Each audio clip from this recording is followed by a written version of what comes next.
الحمد لله نحمده ونستعينه ونستغفره ونؤمن به ونتوكل عليه ونعوذ بالله من شرور أنفسنا ومن سيئات أعمالنا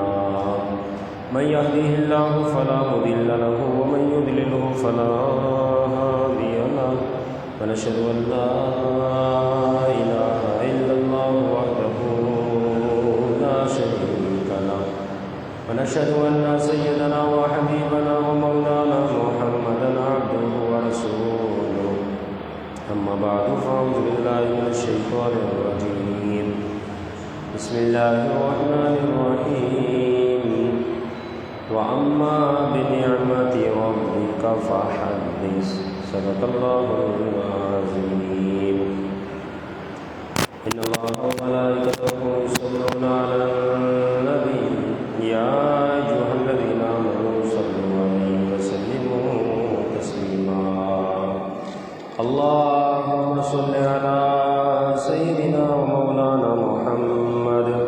طب القلوب ودوائها وعافية الأبدان وشفائها ونور الأبصار وضيائها وعلى آله وصحبه وبارك وسلم بلغ الأولى بكماله كشف الدجى بجماله حسن جميع خصاله صلوا عليه وآله فإن فضل رسول الله ليس له حد فيعرب عنه ناطق بفمه فإن من جودك الدنيا وضرتها ومن علومك علم اللوح والقلم مولاي صل وسلم دائما أبدا على حبيبك خير الخلق كلهم ہر ابتدا سے پہلے ہر انتہا کے بعد ہر ابتدا سے پہلے ہر انتہا کے بعد ذات نبی بلند ہے ذات خدا کے بعد ذات نبی بلند ہے ذات خدا کے بعد جس سہانی گھڑی چمکا طیبہ کا چاند اس دل افروز ساعت پہ لاکھوں سلام محبوب کی محفل کو محبوب سجاتے ہیں آتے ہیں وہی جنہیں سرکار بلاتے ہیں نثار تیری چہل پہل پر ہزاروں عید ربیع الاول سوائے ابلیس کے جہاں میں سبھی تو خوشیاں منا رہے ہیں حشر تک ڈالیں گے ہم پیدائش مولا کے دم مثل فارس نجد کے قلعے گراتے جائیں خاک ہو جائے عدو جل کر مگر ہم تو رضا جب تک دم میں دم ہے ذکر ان کا سناتے جائیں گے انشاءاللہ کبھی درود پہن کر کبھی سلام کے ساتھ کبھی درود پہن کر کبھی سلام کے ساتھ ہوا بھی جاتی ہے طیبہ میں بغیر بڑے احترام کے ساتھ ہوا بھی جاتی ہے طیبہ میں مگر بڑے احترام کے ساتھ یہ ایک بات ہی کافی ہے اپنی بخشش کو ہمارا نام جڑا ہے نبی کے نام کے ساتھ اب اس میں کون سی بدعت ہے ذرا مجھ کو سمجھاؤ اب اس میں کون سی بدعت ہے ذرا مجھ کو سمجھاؤ درود بھیج دیا ہے اگر سلام کے ساتھ گناہگاروں نہ گھبراؤ بس ان کو یاد کرو حضور ہوں گے سر حشر ہم تمام کے ساتھ اللہ رب العزت کی حمد و ثنا اور محبوب علیہ الصلوۃ والسلام کے بارگاہ میں درود و سلام کا نذرانہ پیش کرنے کے بعد رب عز و جل کا فضل کرم اس کی دی ہوئی توفیق سے الحمدللہ ہماری زندگی کا یہ کارواں جاری ہے اور اس رب عز و جل کا کرم ہے، فضل ہے، اس نعمت پر جتنا شکر ادا کیا جائے اتنا کم ہے۔ اس رب عز و جل نے ہمیں در حقیقت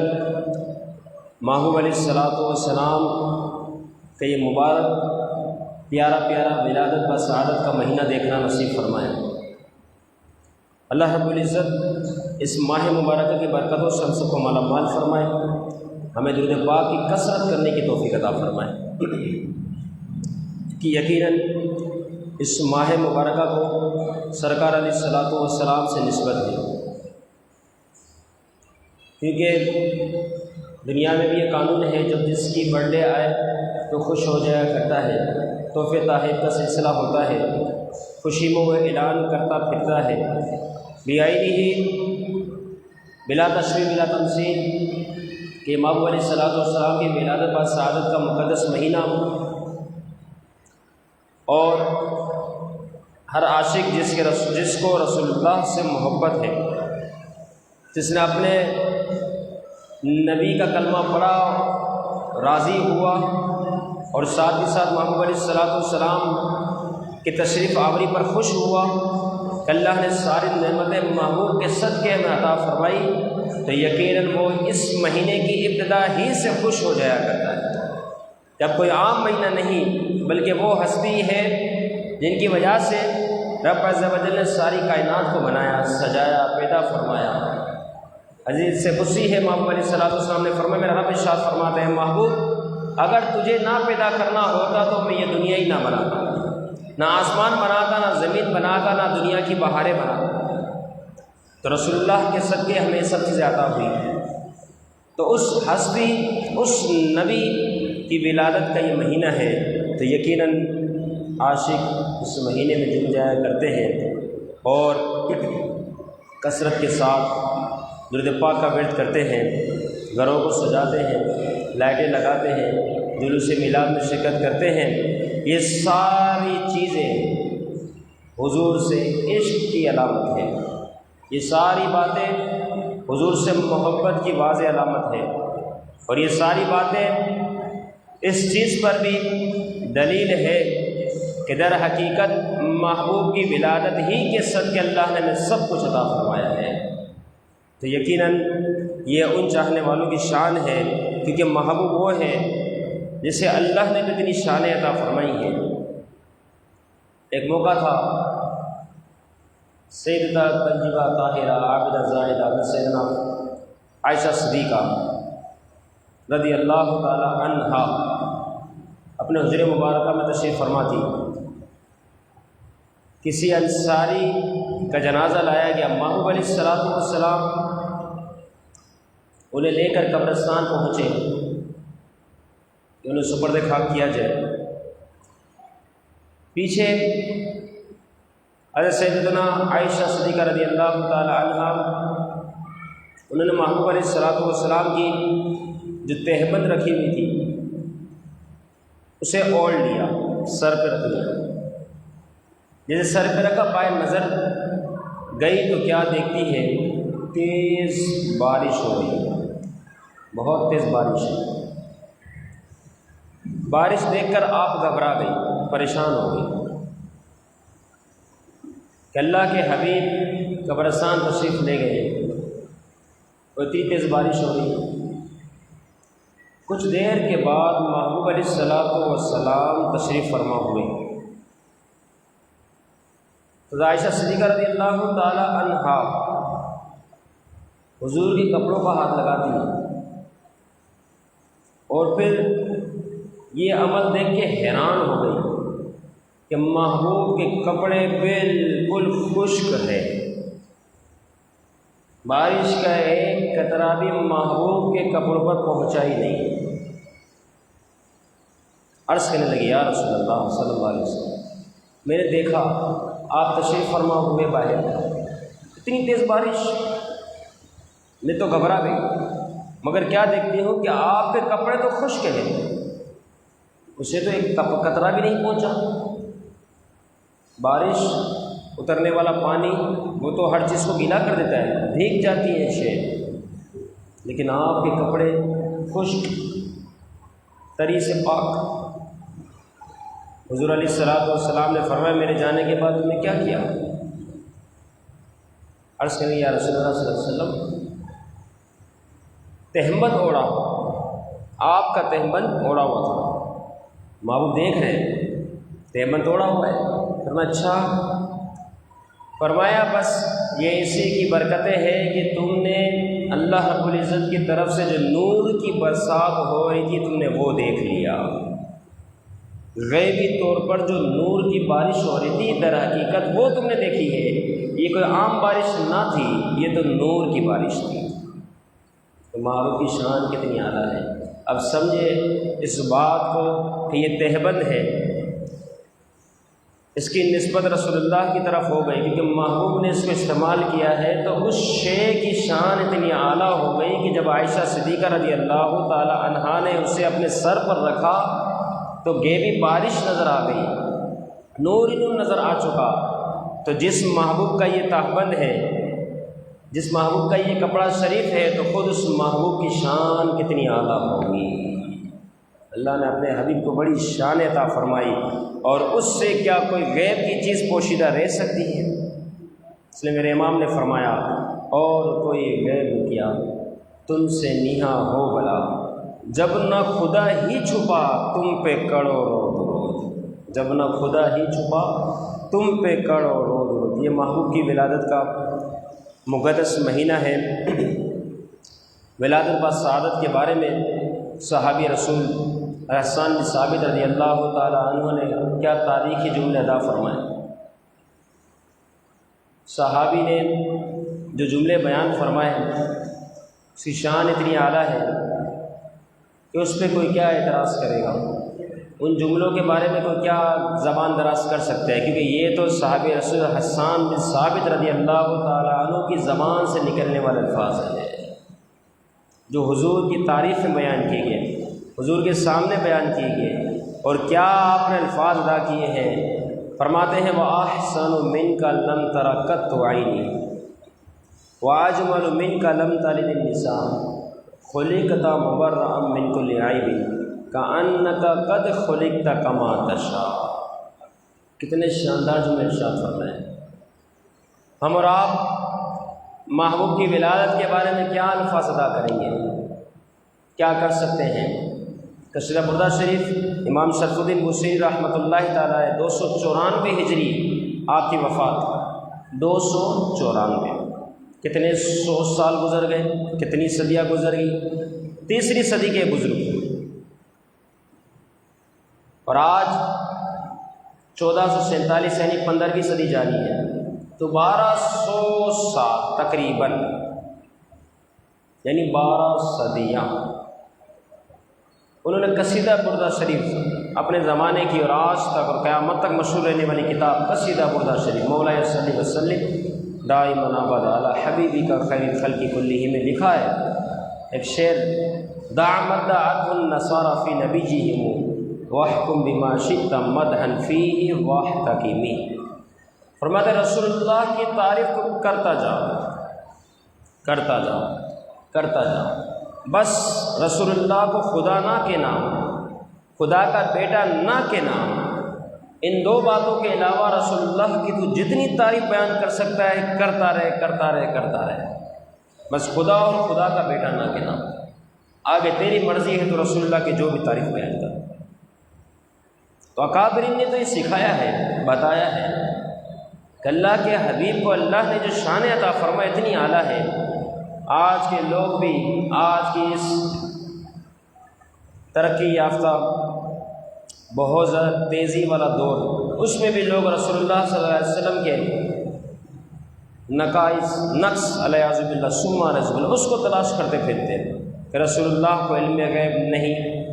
رسول اللہ کو حاضر ناظر کہنا نہیں، رسول اللہ کو دیوار کے پیچھے کا علم نہیں، علیہ نہ جانے کیسے عظیم وہ غریب الفاظ جس کو زبان سے ادا کرتے ہوئے کلیجہ منہ کو آ جاتا ہے۔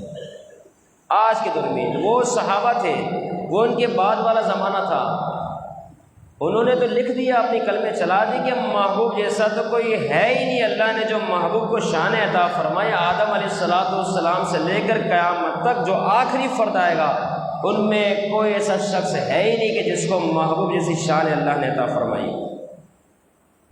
باتیں مکمل ہوئی، لیکن پھر بھی اس قسم کے عجیب و غریب خرافات بکنا۔ اب دیکھو صحابی نے کیا فرمایا، حسن بن ثابت رضی اللہ تعالیٰ، بڑے مشہور صحابی، بڑے مشہور۔ یہ وہ ہستیاں جنہوں نے ڈائریکٹ رسول اللہ سے سیکھا ہے۔ میں نے اپنے استاد سے سیکھا، انہوں نے اپنے استاد سے سیکھا،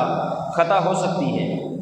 لیکن جنہوں نے رسول اللہ سے ڈائریکٹ سیکھا ان کی تعلیم کتنی اعلیٰ ہوگی، ان کی تربیت کتنی شان والی ہوگی۔ پھر جب شان والی تربیت ہوتی ہے، علم والی تربیت ہوتی ہے، محبت اور ادب والی تربیت ہوتی ہے، پھر الفاظ بھی محبت والے ہی ادا ہوتے ہیں، ان کی تحریر بھی محبت والی ہوتی ہے، ان کی تحریر بھی ادب والی ہوتی ہے۔ کیا فرماتے وَأَحْسَنُ مِنْكَ لَمْ تَرَ قَطُّ عَيْنِي، اے محبوب علیہ الصلوۃ والسلام،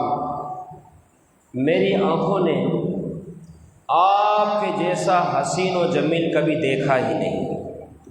محبوب کی شان بیان ہو رہی ہے، وَأَحْسَنُ مِنْكَ لَمْ تَرَ قَطُّ عَيْنِي۔ آگے فرمایا وَأَجْمَلُ مِنْكَ لَمْ تَلِدِ النِّسَاء،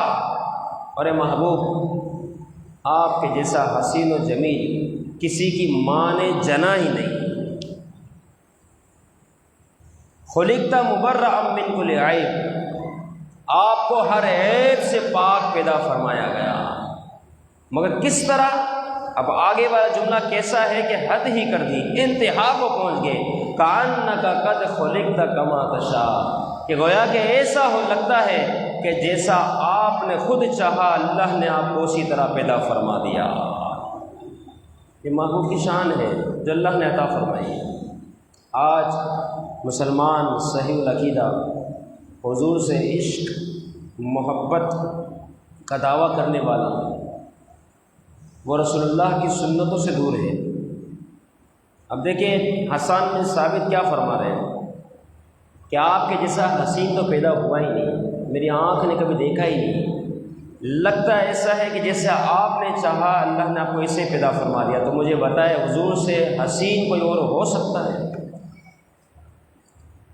حضور سے زیادہ نور والا کوئی اور ہو سکتا ہے؟ بلکہ حضور کی نسلیں بھی نور والی ہے، تیری نسل پاک میں ہے بچہ بچہ نور کا، تو ہے عین نور، تیرا سب گھرانہ نور کا، نور والے آقا ہے، نور والے۔ تو اس کا نتیجہ یہ ہوا کہ جب رسول اللہ نے اپنے چہرے پر داڑھی مبارکہ کو سجایا، حضور نور والے، ہر ادا نور والی، تو اب سمجھے سوچے کہ ہمارا حسن کس کے اندر ہے؟ رسول اللہ کی سنتوں کو اپنانے کے اندر ہے۔ ہمارا حسن، ہماری خوبصورتی کس چیز کے اندر ہے؟ ہمارا حسن در حقیقت رسول اللہ کی پیاری مبارک محبوب ترین سنت داڑھی کو سجانے میں، اس میں حسن ہے۔ کیونکہ صحابہ نے بھی لکھ دیا کہ آپ کے جیسا حسین و جمیل ہماری آنکھوں نے دیکھا ہی نہیں۔ اس کا مطلب انسان کے چہرے پر داڑھی جب ہوتی ہے تو انسان کا چہرہ اور زیادہ حسین ہو جاتا ہے، محبوب کی سنت بھی ادا ہو جاتی ہے، چہرہ بھی حسن والا ہو جاتا ہے۔ کیونکہ ہمارا سلسلہ ایسا ہے کہ دنیا میں اگر ہم اپنے بھائی بہنوں کے ساتھ، ماں باپ کے ساتھ، عائز و اقربا کے ساتھ رہتے ہیں تو آپ سوچیں ذرا، کوئی نہ کوئی گھڑی ایسی آتی ہے جس میں ہمیں ہمارے عائز و اقربا چھوڑ بھی دیتے ہیں، ناراض بھی ہوتے ہیں، ڈانٹتے بھی ہیں، نہ جانے اور بھی بہت سارے معاملات ہمیں دیکھنے کو مل جاتے ہیں، لیکن ایک وہ واحد ہستی ہے کہ دنیا میں پیدا ہوئے ہم اس وقت سے لے کر قبر میں جانے تک جو ہمارے شفیق ہیں، جنہوں نے ساری زندگی ربی حبلی امتی ربی حبلی امتی کہہ کر صداؤں کو بلند کیا ہے کہ اللہ مجھے میری امت عطا فرما دے۔ وہ ہستی جو قبر میں بھی ہمارے سامنے جلوہ گر ہوگی، چہرہ والضحیٰ صلی اللہ علیہ وسلم، دنیا کی سختیوں سے لے کر قبر تک، قبر کی سختیوں سے لے کر حشر تک، اور حشر سے لے کر آگے کے سارے معاملات، جو ہستی ہمارے سامنے ہوگی وہ محبوب کی ذات ہے، جو اپنے امتیوں کی شفاعت کرنے کے لیے جلوہ گر ہوگی، محبوب کی ذات ہے۔ کتنا بڑا صدمہ اس وقت محبوب کو ہو کہ جن چیزوں کو میں نے اپنی محبوب ترین ادا بتائی، اپنی پسندیدہ چیز بتائی جس سے میں نے ساری زندگی پیار کیا، میں نے تو کیا، میرے ساتھ تمام انبیاء و رسول نے بھی اس سے پیار کیا، تمام صحابہ نے پیار کیا، لیکن یہ میرا امتی ایسا ہوا کہ میں نے اس پر یہ سنت نہ دیکھی اور وہ سنت ختم کرتا ہوا میرے سامنے حاضر ہو گیا۔ کتنے بڑے صدمے کی بات ہے۔ یہ گھروں کو سجانا، جھنڈے لگانا، درود پاک پڑھنا، میلاد کی محفلوں میں شرکت کرنا، یہ عشق کی علامت ہے، لیکن یاد رکھنا یہ ساری چیزیں عشق کے حوالے سے دعویٰ تو ہے۔ اب جب دعویٰ ہوتا ہے تو اس پر کوئی دلیل بھی ہوتی ہے۔ یہ ساری چیزیں دعووں میں شامل ہیں۔ ہم جلوس میلاد میں ہو، کوئی پوچھ لے کہ ہاں رسول اللہ سے عشق ہے، یہ اس کا دعویٰ ہے کہ یہ پہنچ گیا ہے، یہ درود پاک کی کثرت کر رہا ہے، اس نے اپنے گھروں کو سجایا، محبوب کی ولادت کی خوشیاں منا رہا ہے، لیکن کوئی پوچھ لے بتا اس کی دلیل کیا ہے۔ تو اگر ہم زندگی میں رسول اللہ کی سنتوں سے دور ہیں تو ہمارے پاس دعویٰ ضرور ہے کہ ہم رسول اللہ سے محبت کرتے ہیں، لیکن اس پر دلیل نہیں۔ دلیل کب ہوتی ہے؟ جب ہم رسول اللہ کی سنتوں پر عمل کرنے والے ہوتے ہیں، حضور کی سنتوں سے پیار کرنے والے ہوتے ہیں۔ اگر ہمارے چہرے پر آج بھی داڑھی نہیں سجی تو آپ سمجھ لو کہ ہمارا رسول اللہ سے تعلق اب تک وہ خاص ہوا ہی نہیں ہے جتنا ہونا چاہیے۔ ایک موقع تھا، سیدنا فاروق اعظم رضی اللہ تعالیٰ نے عرض کیا، رسول اللہ مجھے اپنی جان کے علاوہ، اپنی جان کے سوا میں آپ سے سب سے زیادہ محبت کرتا ہوں، میری جان کے علاوہ کوئی شخص ایسا ہے ہی نہیں کہ جس کی محبت میرے نزدیک آپ سے زیادہ ہو، کوئی بھی نہیں۔ حضور نے فرمایا اب تک تمہارا ایمان کامل نہیں۔ کیوں؟ فرمایا ایمان اس وقت کامل ہوگا جب تک تم یہ اعلان نہ کرو اور یہ بات ظاہر نہ کرو کہ تمہاری محبت تمہاری اپنی جان سے بھی زیادہ رسول اللہ سے ہو جائے، اس وقت تمہارا ایمان کامل نہیں ہو سکتا۔ یعنی تم میں سے کوئی شخص اس وقت تک کامل ایمان والا نہیں ہو سکتا، کلمہ پڑھا مسلمان تو ہو گیا لیکن کامل ایمان والا نہیں ہو سکتا جب تک محبوب نے فرمایا میں اسے اس کے ماں باپ، اس کی آل اولاد، اس کی اپنی جان سے بھی زیادہ محبوب نہ ہو جاؤں۔ اتنا محبت رکھنے والا معاملہ۔ آج ہم کسی سے محبت کرتے ہیں اس کی اداؤں کو اپناتے ہیں، دنیا کا اصول ہے، قانون ہے، اس کے نقش قدم پر چلنے کی کوشش کرتے ہیں، اس کے جیسا بننے کی کوشش کرتے ہیں۔ کوئی پوچھے کیوں ایسا ہوا؟ کہا جاتا ہے محبت ہے۔ تو فرمائے ایمان کامل کی سب سے بڑی علامت یہ ہے کہ ہماری محبت رسول اللہ سے کامل ہو، خاص ہو، بالکل اپنی جان سے بھی زیادہ محبت ہو۔ کوئی شخص کبھی اتنی محبت کس سے کر لے، اللہ کے محبوب سے جب اتنی محبت ہماری ہو جائے تو ہم کیا محبوب کی اداؤں کو چھوڑیں گے؟ رسول اللہ کی سنتوں کو چھوڑیں گے؟ داڑھی کو چہرے پہ نہ سجائے، سر پہ اگر امام آنے تو کم از کم ٹوپی نہ ہو؟ ایسا ممکن ہو سکتا ہے کہ جب ہم نے اپنی جان سے بھی زیادہ محبت ہم رسول اللہ سے کرنے والے بن جائیں؟ اگر اتنی محبت ہماری نہیں ہوئی تو بس سمجھ لے کہ ہمارا ایمان بھی کامل نہیں۔ یہ حدیث بالکل واضح ہے۔ پھر سیدنا فاروق اعظم رضی اللہ تعالی عنہ نے عرض کیا، رسول اللہ اب میں اپنی جان سے بھی زیادہ آپ سے محبت کرتا ہوں۔ حضور نے فرمایا اب تمہارا ایمان کامل ہو گیا۔ تو رسول اللہ سے سچی محبت، یہ مہینہ عشق کو بیدار کرنے کا مہینہ ہے، یہ مہینہ رسول اللہ کی یادوں میں گم ہو جانے کا مہینہ ہے۔ ساری زندگی ہم عقل مندانہ گزارتے ہیں، لیکن یاد رکھیں جب یہ مہینہ شروع ہو تو اب محبوب کی یاد میں دیوانہ ہو کر گزاریں۔ چلتے وقت، اٹھتے ہوئے، آتے وقت زیادہ درود پاک کی زبان سے کثرت ہو، اور نیت یہ ہو کہ ہم نے رسول اللہ کی سنت کو چھوڑ دیا ہے تو آج ہی ہماری اسی مہینے مبارکہ کی عظمتوں کی خاطر ہماری یہ نیت ہو کہ ہم انشاءاللہ اپنے چہروں پر داڑھی کو سجائیں گے انشاءاللہ، کیونکہ آنکھ کسی وقت بند ہو سکتی ہے، گئے تو بس قبر کے سپرد، ہر ایک کو جانا ہے، لیکن کم از کم ہماری ادائیں ایسی ہو کہ ہم بھی یہ بات کہہ سکیں کہ ہم بھی رسول اللہ کے چاہنے والے ہیں۔ اللہ تعالیٰ ہم سب کو ان تمام باتوں پر عمل کرنے کی توفیق عطا فرمائے۔ اس ماہ مبارکہ کا ادب و احترام کرتے ہوئے درود پاک کی کثرت کرنے کی توفیق عطا فرمائے۔ وما علینا